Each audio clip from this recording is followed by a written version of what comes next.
toutes et à tous, bienvenue sur le podcast Agile is not enough, le podcast où on vous parle d'agilité, de lean et de pensée systémique et toutes ces petites choses qu'on aime tant implémenter chez nos clients. Je suis Jalil, le doc de Reactive, et je suis accompagné de mon compadre Val, mon compère de chaque instant. Comment ça va, Val? Hello, comment ça va? Ça va et toi? La forme? Ouais, toujours. Toujours, ça fait plaisir.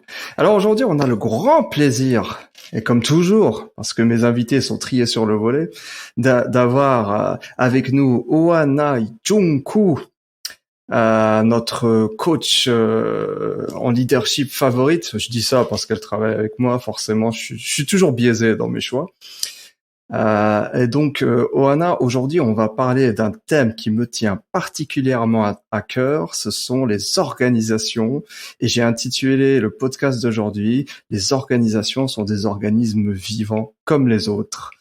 Et pour te définir rapidement auprès de nos auditeurs, moi, j'adore la manière dont tu amènes ça. Tu te dis, tu es un Agile and Leadership and Business DJ qui mixe plein de pratiques qui vont permettre aux individus et aux équipes et aux organisations de devenir fiers de leurs résultats.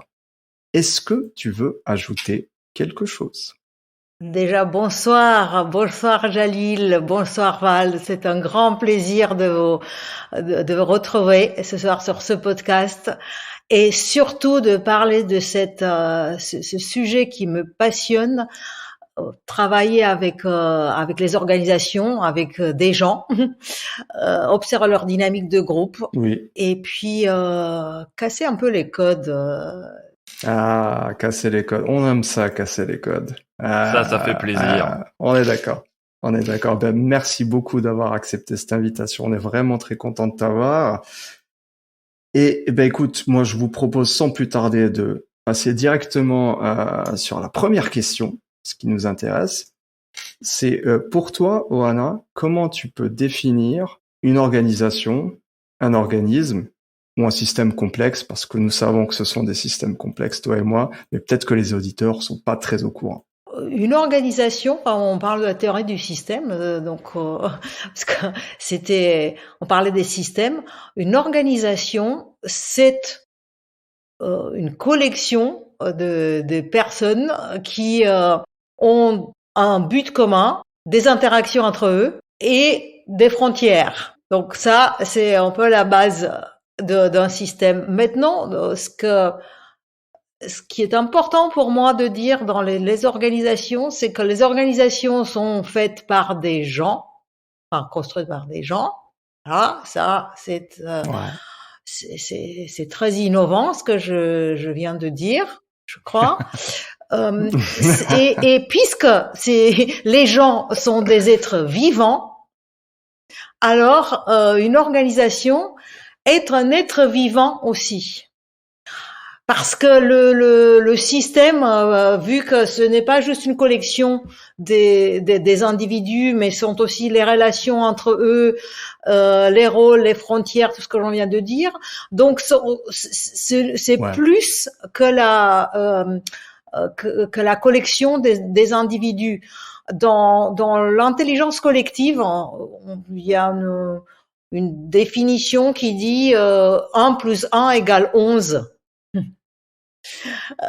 Ce qui veut dire, enfin la métaphore, bon, pourquoi j'aime beaucoup cette métaphore plus de 1 plus 1 égale 3, parce que le message n'est pas seulement que la somme des gens n'est pas juste la somme des gens, c'est plus, mais c'est aussi en tenant compte de l'individualité de chacun.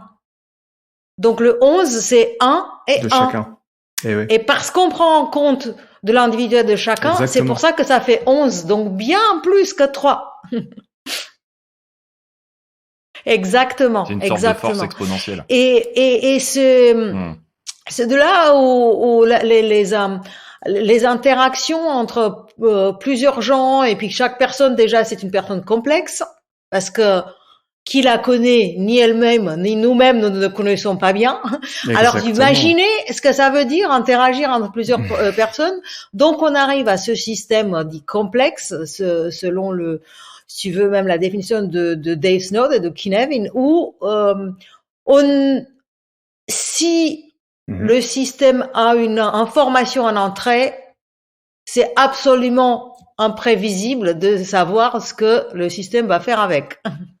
En tout cas, imprévisible avec certitude, je pense. On peut apporter cette précision. J'adore ça, imprévisible avec certitude. C'est-à-dire la prédictibilité en soi, en tout cas telle que moi je me la représente, c'est une histoire de probabilité. Et tu ne peux jamais avoir une probabilité à 100% avec les systèmes complexes. Sinon, ils seraient pas complexes. Exactement. Après, c'est ce que tu dis, ce que j'entends, je comprends, c'est c'est l'expériment, faire des hypothèses. Donc, on pense qu'une organisation qui est un organisme, donc cet organisme qui est l'organisation, si on lui donne quelque chose, un entrée ou une information, on fait une hypothèse de comment elle va réagir. Exactement, j'adore. Et après on observe. Et puis ensuite, on peut voir est-ce que finalement on a validé ou pas validé l'hypothèse. C'est ce que j'adore dans ça. C'est vraiment l'approche qui est une approche assez humble aussi des scientifiques. Les scientifiques quelque part savent que la nature n'est pas ils savent qu'ils savent pas, et du coup ils font des hypothèses, des expérimentations, et ils disent bon. Voilà, on expérimente pour savoir qu'est-ce qu'on va découvrir. Je prends la parole parce que mon passé est un passé de chercheur, un scientifique justement, et moi c'était d'une logique absolue. Cette histoire d'agilité, d'expérimenter parce qu'on ne sait pas tout et qu'on doit avoir cette humilité de reconnaître qu'on ne sait pas tout, que le seul moyen de savoir c'est de tester les choses, d'expérimenter. Et pour dire là ce que j'aimerais placer comme message, c'est vraiment le fait que, on peut dire intellectuellement qu'on reconnaît ça, mais quand on fait des expérimentations avec des groupes d'humains, on a la tendance de vouloir mettre en place des processus qui sont très industriels, donc très prédictibles. Très prédictibles, très système compliqué. Ah, j'adore. Donc, continue. Voilà. Donc, c'est de là où je suis arrivée, moi, avec ce sujet qui me tient à cœur. On dit, mais, et si on arrivait, bon sang, à amener un modèle qui se base sur de changement, mais qui se base sur le cycle de vie d'une organisation. Donc plutôt de se dire en fait vous faites des choses et puis vous pouvez faire mieux parce que pour des très bonnes raisons, enfin je dis pas les raisons, et qu'on apporte ces modèles de transformation comme une injonction, et quelque part, pour parler organisme, comme un virus, que le système immunitaire de l'organisation va peut-être rejeter, qu'il connaît pas. Corps étranger. Corps étranger, voilà. Comment on peut faire, enfin, d'amener quelque chose, donc on reconnaît dans quel cycle de vie est l'organisation et voir qu'est-ce qui veut émerger, justement. Dans l'organisation. Et ça, c'est un modèle pour ne pas dire que j'ai inventé quelque chose et que je réclame le prix Nobel de quelque chose. C'est quelque chose qui existe déjà, ça s'appelle le modèle des 2 boucles, 2 loops en anglais. Deborah Fraser, Berkana Institute, qui ont dit en fait toutes les organisations comme des organismes ont des cycles de vie. Ils naissent, ils grandissent, ils arrivent à leur splendeur et puis ils déclinent. Ils périclitent. Voilà. Et puis, pendant qu'ils sont au summum de leur splendeur, il y a d'autres signes de nouveaux organismes qui commencent à se développer et vivre. C'est intéressant parce que c'est vraiment un fonctionnement très vivant, c'est le cas de le dire, un développement, un déclin, et tout ça. Justement, on parle d'émergence, typiquement ce qui va caractériser les systèmes complexes, donc les systèmes vivants, donc les organisations, c'est justement ces propriétés émergentes. Est-ce que tu pourrais nous parler un peu de ça par rapport à une organisation? Alors, c'est intéressant cette expression propriété émergente. Je pourrais dire propriété d'émergence qui se manifeste. Enfin, ce sont les changements qu'on voit aux frontières du système, où je veux dire là où la membrane elle est moins solide, plus fragile. Intéressant. Dans les interstices et tout ça, c'est peut-être très métaphorique, philosophique ou théorique. C'est-à-dire là où des choses ne marchent pas, il y a toujours de ce qu'on appelle des pionniers qui commencent à vouloir faire autre chose. Je comprends, je vois bien. Chose. C'est-à-dire là, si on fait référence à la courbe de pénétration d'une innovation dans une population, ça me fait les innovateurs, c'est les pionniers quoi. C'est les premiers à exactement à être certainement les plus expérimentateurs dans l'âme et qui ont envie d'essayer des nouvelles choses et même si ça va pas dans le sens général de leur c'est surtout eux qui vont être fer de lance aussi pour potentiellement engager ceux qui sont autour. C'est là aussi que c'est important. Mais c'est ça ce qui est intéressant, ce que tu dis, Val, le fer de lance, c'est ce qui serait bénéfique qu'il puisse être reconnu comme fer de lance. Mais en fait, parce qu'ils sont plutôt vus comme des hackers, comme je dis, ils se manifestent là où le système est le plus fragile. Moi j'aime bien aussi j'avais parlé il y a quelques années déjà, les agents de changement ou le management innovant sont un peu comme des pirates. Qui viennent regarder là où ça craque et c'est par là que ça s'introduit. Et du coup, la faille quoi, ils cherchent la faille, c'est ça que tu veux dire? C'est pas chercher la faille a une connotation un peu agressive, négative. Tandis que moi j'ai l'impression que l'idée c'est que naturellement ils grandissent de là parce que c'est là où le système, les premiers signes que le système est fatigué. Sauf que ce qui pour reprendre la métaphore du virus, c'est l'endroit où ils vont pouvoir commencer à proliférer. C'est marrant, c'est exactement ça. Exactement. On est en train de dire que les virus sont des innovateurs.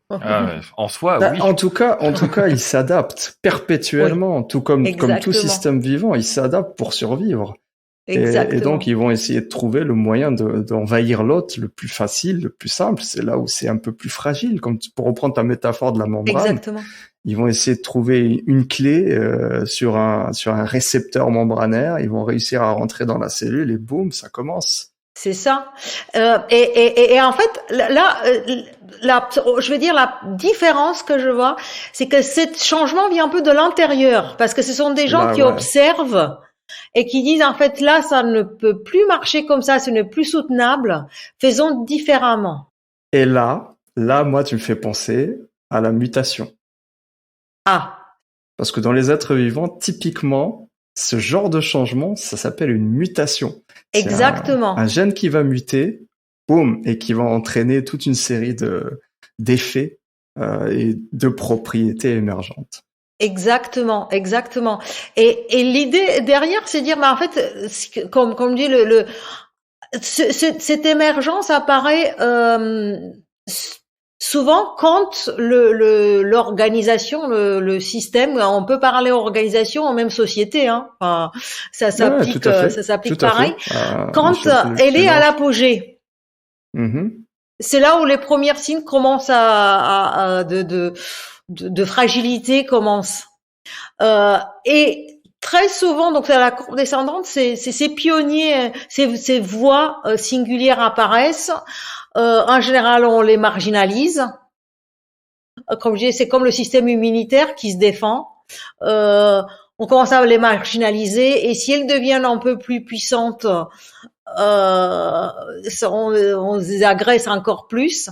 Et pour que ce nouveau système, cette mutation puisse se faire, ce qui est important, c'est la première chose, c'est de connecter ces pionniers.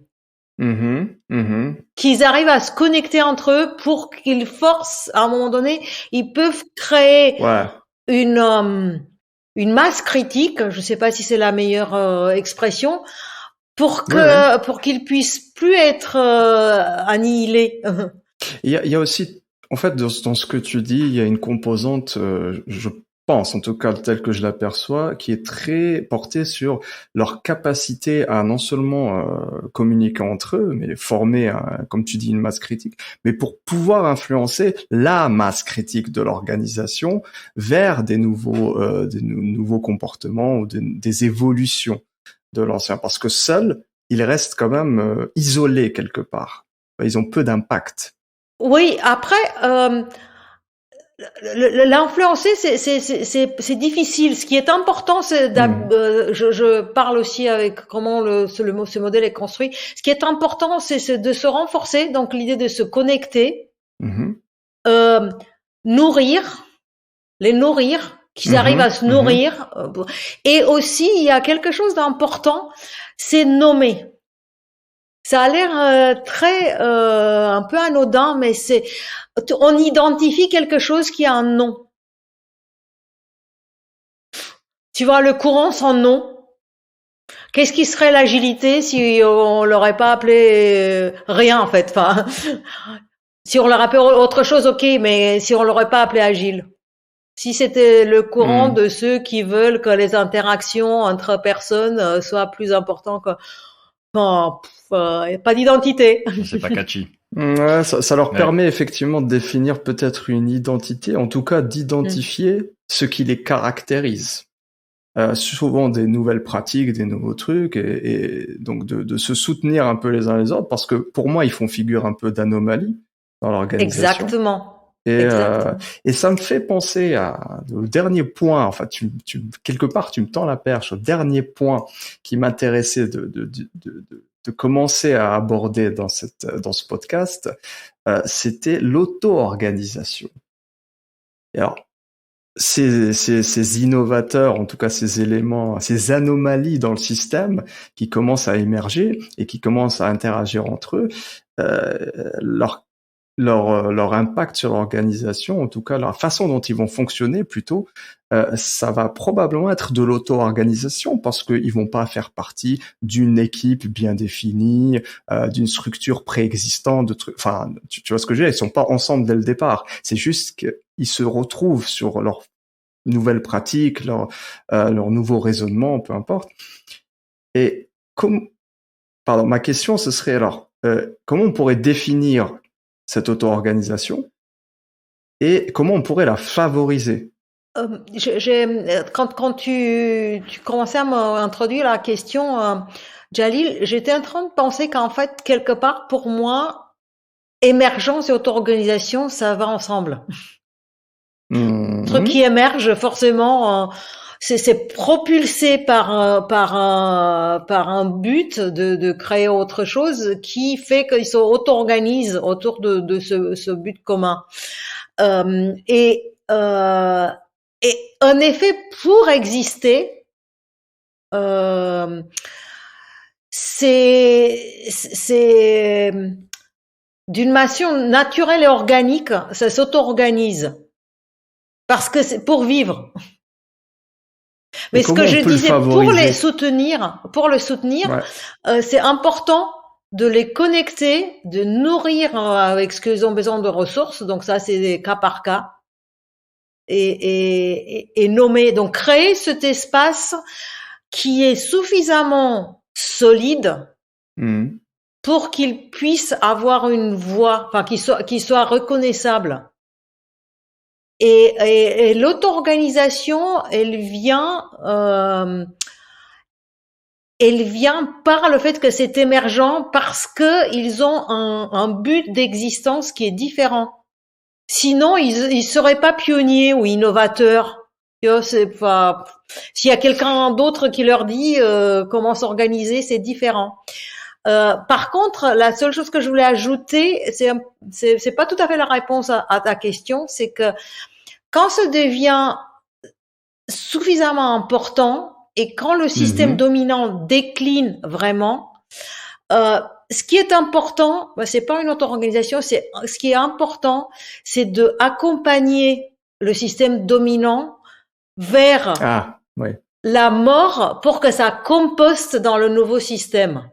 Donc que les gens puissent transiter, et c'est quelque chose qu'on fait pas trop. Qu'il y ait une renaissance finalement. Exactement. Qu'ils s'accompagnent dans le processus de renaissance. Exactement. Qu'on les accompagne dans le processus, ce qui aujourd'hui ne se fait pas trop. C'est un peu soit t'es avec nous, soit t'es contre nous. Donc il y a pas cette idée du compost. Donc c'est la seule chose que je voulais. Accompagner le deuil pour permettre la renaissance. Absolument. Exactement. Et on n'est pas très bon en un accompagnateur de changement d'organisation, de l'accompagnement au deuil, d'un système dominant qui a marché, d'où les résistances multiples et diverses qu'on rencontre dans les transformations. Très bien. Eh ben, écoute, avec ça, malheureusement, s'il faut se revoir, faut se quitter, comme on dit, hein. Je te remercie infiniment. Je pense qu'on a à peine effleuré la surface, donc tu feras forcément partie d'un futur podcast. En attendant, merci pour ton temps, merci à tous nos auditeurs, merci à Val qui est toujours présent, toujours là. Toujours là, merci à vous. On se retrouve avec grand plaisir au prochain épisode. En attendant, n'hésitez pas à partager le podcast autour de vous, faites-le savoir, aidez-nous à nous faire connaître et à prêcher, à partager la bonne parole. Donnez-nous vos commentaires pour pouvoir nous améliorer, c'est important pour nous, et comme ça on pourra faire de l'amélioration continue, itération après itération et podcast après podcast. C'était le doc et Val de Reactive en vous souhaitant une excellente continuation et je vous dis à très très bientôt. Ciao. À très bientôt, merci. Et ciao, à plus tard.